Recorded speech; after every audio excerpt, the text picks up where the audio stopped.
যে অন্তর্বর্তীকালীন সরকার গঠিত হয়েছে, এই সরকার আসলে গণমানুষের স্বপ্ন পূরণ করতে পারে নাই। গণ অভ্যুত্থানে একসাথে কাজ করেছিলাম, যে কারণে ফ্যাসিস্ট শেখ হাসিনা সরকারের বিদায় হয়েছে।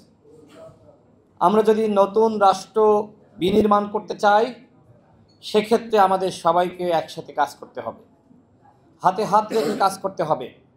আমাদের সবাইকে দেশ গঠনে ভূমিকা রাখতে হবে, যে যার জায়গা থেকে এগিয়ে আসতে হবে।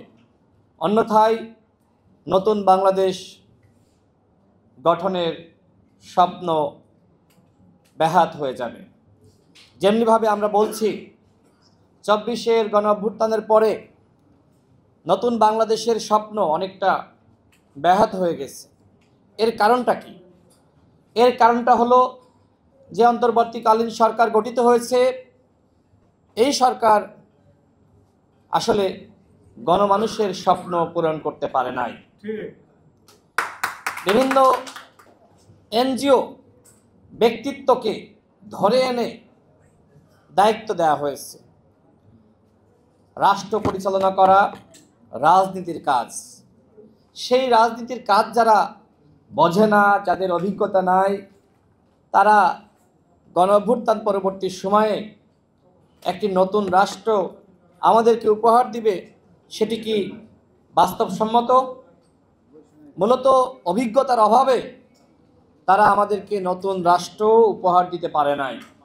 সংস্কারের বহু বক্তব্য আমরা শুনেছি, আমরা বিচারের কথা শুনেছি, আমরা দেখলাম আন্তর্জাতিক অপরাধ আদালত কর্তৃক শেখ হাসিনার ফাঁসির আদেশ দেওয়া হয়েছে। কিন্তু বন্ধুগণ, আমার প্রশ্ন আপনাদের কাছে, শুধুমাত্র ফাঁসির আদেশ, এটির মধ্য দিয়ে কি গণহত্যার বিচার সম্ভবপর? কখনোই সম্ভবপর নয়। এই রায়ের পাশাপাশি কিভাবে রায়কে কার্যকর করা যায়, সে বিষয়ে সরকারকে উদ্যোগ নিতে হবে। শেখ হাসিনাকে ভারত থেকে বাংলাদেশে ফেরত আনতে হবে। আমরা দেখলাম অন্তর্বর্তীকালীন সরকারের প্রেস সচিব, তিনি বলছেন সাবেক স্বরাষ্ট্রমন্ত্রী, ডামি স্বরাষ্ট্রমন্ত্রী আসাদুজ্জামান কামাল, তার মধ্য দিয়ে বাংলাদেশে যারা পালিয়ে গেছে, যারা অভিযুক্ত, তাদের ফিরিয়ে আনা শুরু হবে।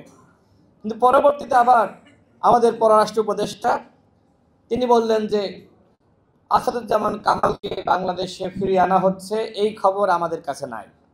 তার মানে কি? তার মানে সরকারের মধ্যে সমন্বয়ের ঘাটতি রয়েছে। সরকারের একজন এক কথা বলে আর একজন আর এক কথা বলে।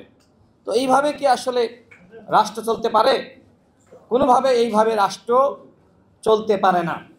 রাষ্ট্র চালাতে দরকার প্রকৃতপক্ষে যারা রাজনীতি বোঝে, যারা রাজনীতির সাথে সম্পৃক্ত, যারা আন্দোলন সংগ্রামে মাঠে ছিল।